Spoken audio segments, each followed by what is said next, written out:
Did you know that glass is made from sand? I thought you should know.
Bristol Blue Glass was founded in 1988, and let's just go and find out how it's made from scratch.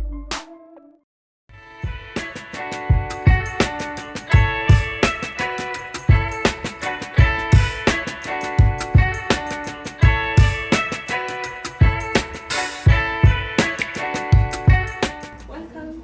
Hello. Hiya. What's your name? I'm Becky.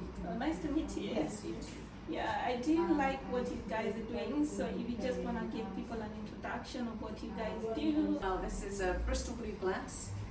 It's been made in Bristol since the 1700s. Prior to that, it was lead crystal glass, which was made in Bristol. And the story goes that two glassmakers got their hands on some of this cobalt oxide, which is the colour. We'll take them around in a moment and show you. Yeah. And they popped this cobalt oxide into their crystal clear mix, and this wonderful colour emerged. Before lead glass, glass had a green tinge to it, so it didn't really take very well to add some colour to it. And the story goes that they presented it to King George III, who loved it so much he named it Bristol Blue and made it his tableware at the time, and it became a renowned known glass throughout Europe.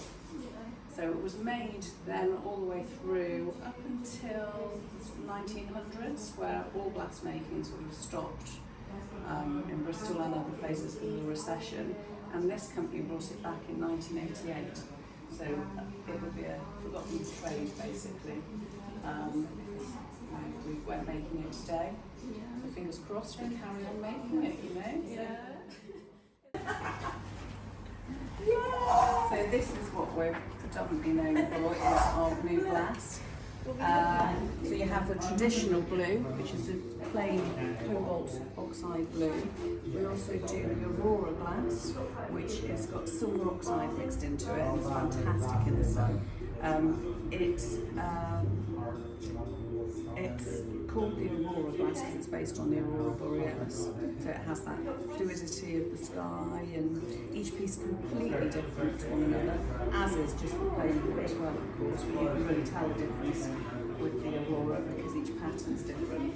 Same goes with the this range here, which is our Tranquility range, which is like a blossomed petal running through the vase.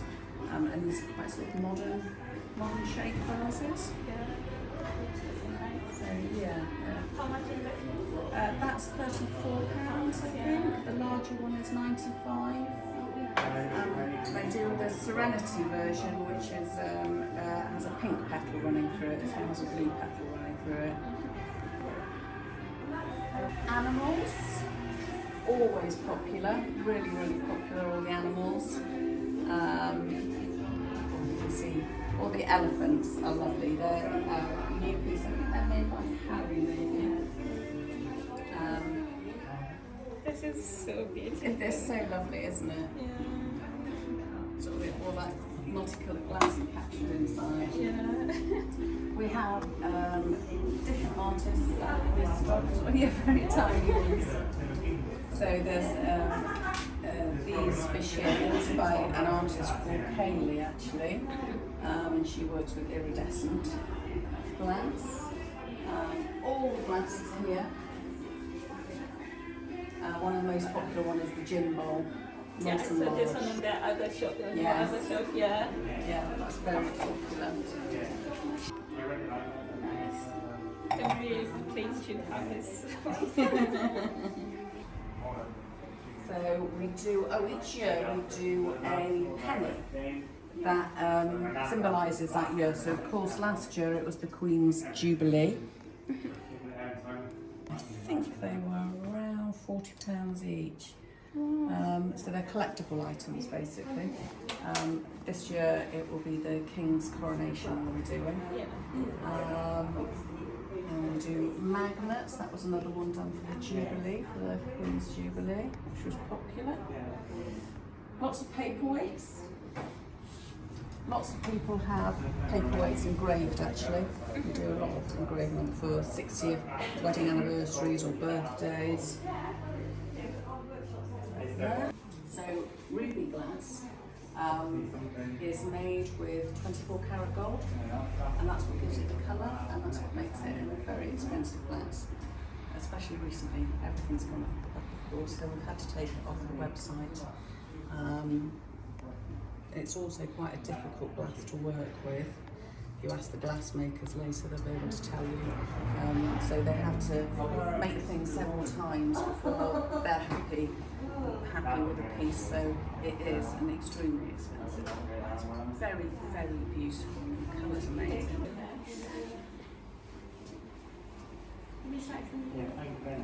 So then back here you've got the packing goes on basically.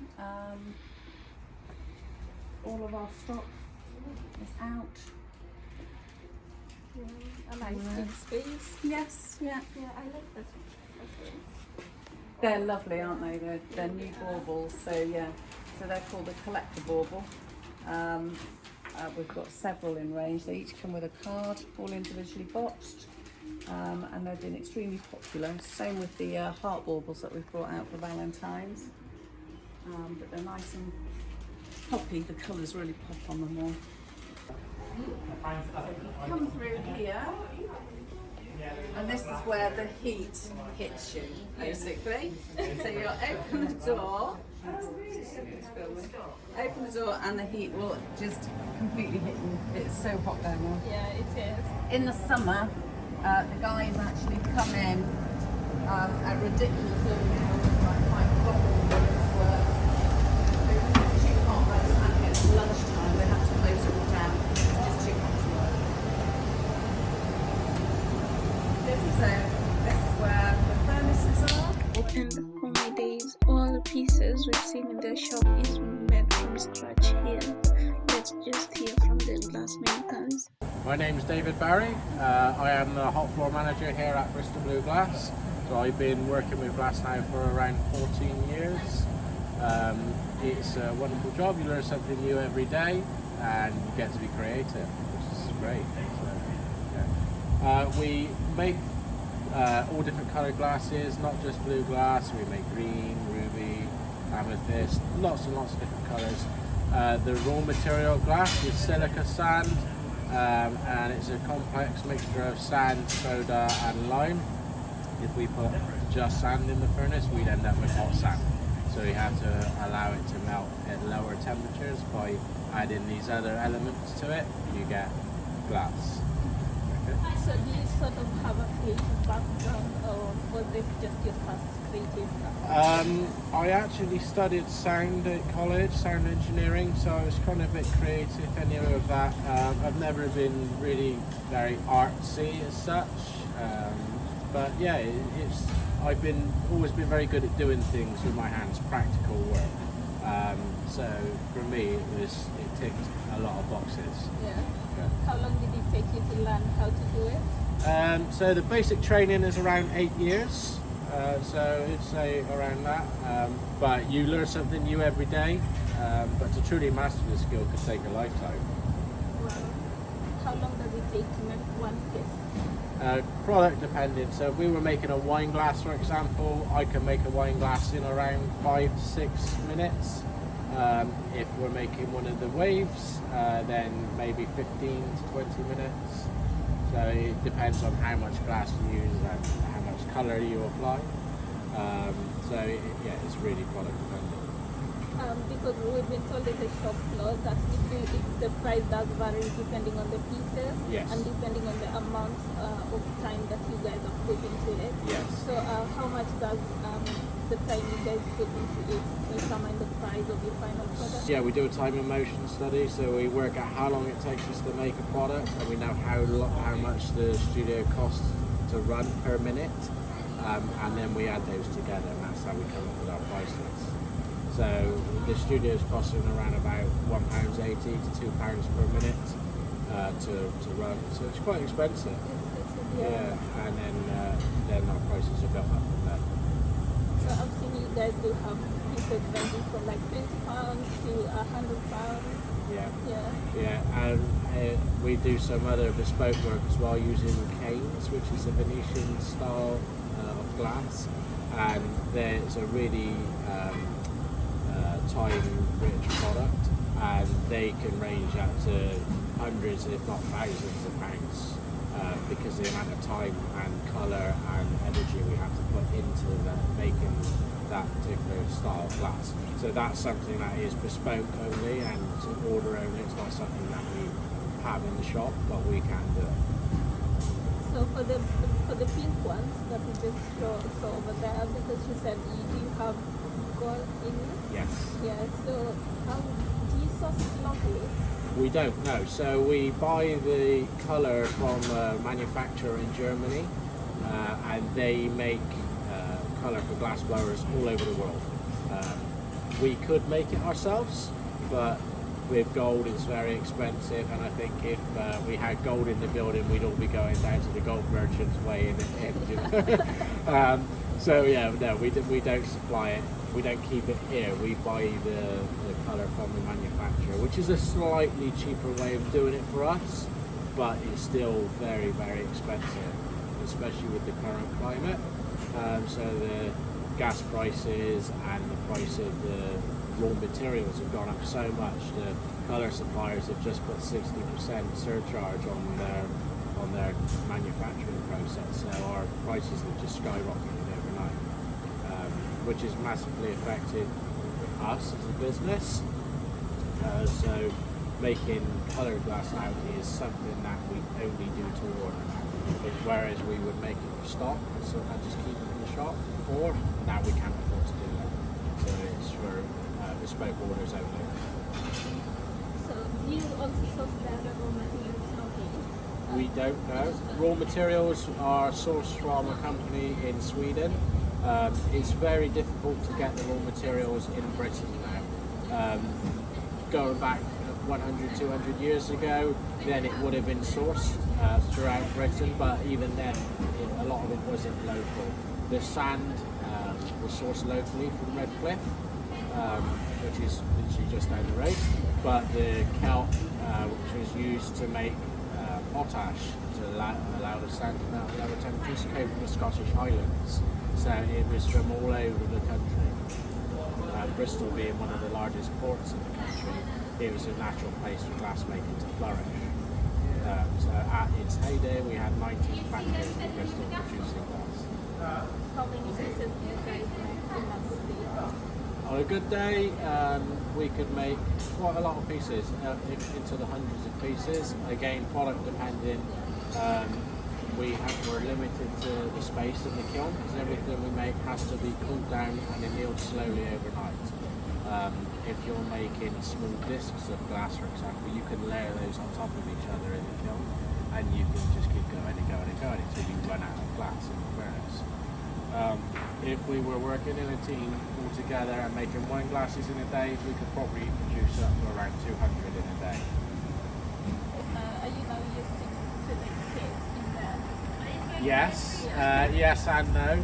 When it gets very hot in the summer, it goes to around 50, 55 degrees centigrade in the workshop. So when it does get that hot, we tend to start earlier in the morning. So we'll start around 5 o'clock in the morning, finish at 1 o'clock in the afternoon, and we avoid the hottest parts of the day.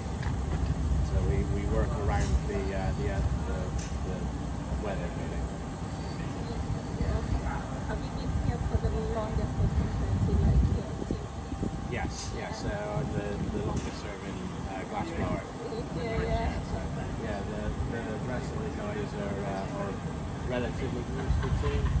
Ty has been here for around about 8 years now, Georgina 4 years, and Neil has recently returned, so he's been with us for around about a year now.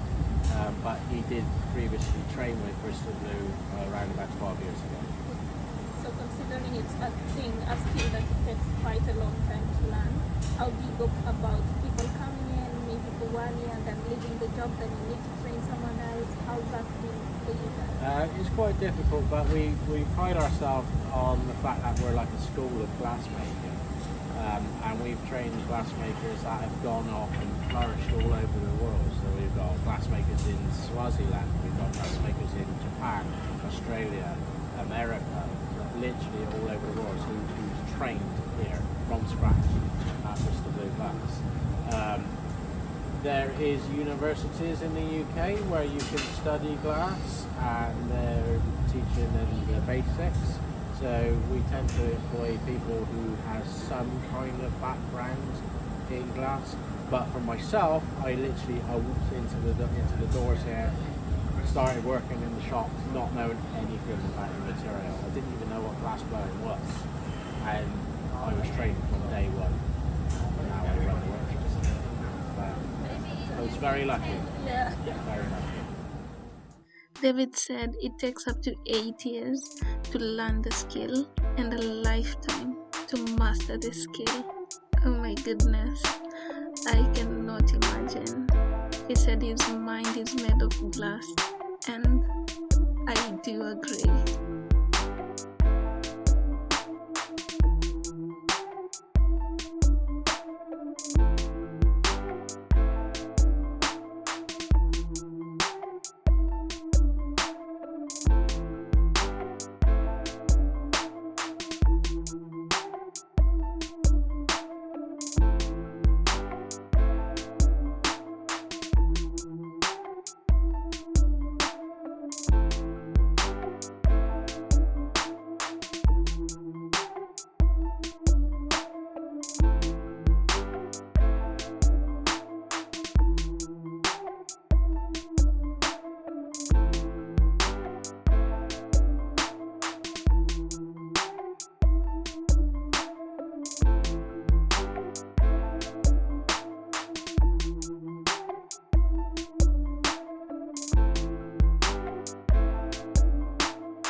No one comes through the doors, I suppose. Or when things, everything's handmade, things can go wrong. Things just, everyone has a bad day, don't they, at some point. So sometimes the glass doesn't do what you wanted it to do, I suppose. But talking about the shops, it is getting people into them at the moment, really. We're doing more and more events. So next week we have bauble blowing events for Valentine's on 3 days. So we're doing, what's it called? Breath and a Bauble was last year. This year it's one heart, two people or something like that. And it's where two people can blow a bauble together, a heart bauble, and they both put their breath in it basically.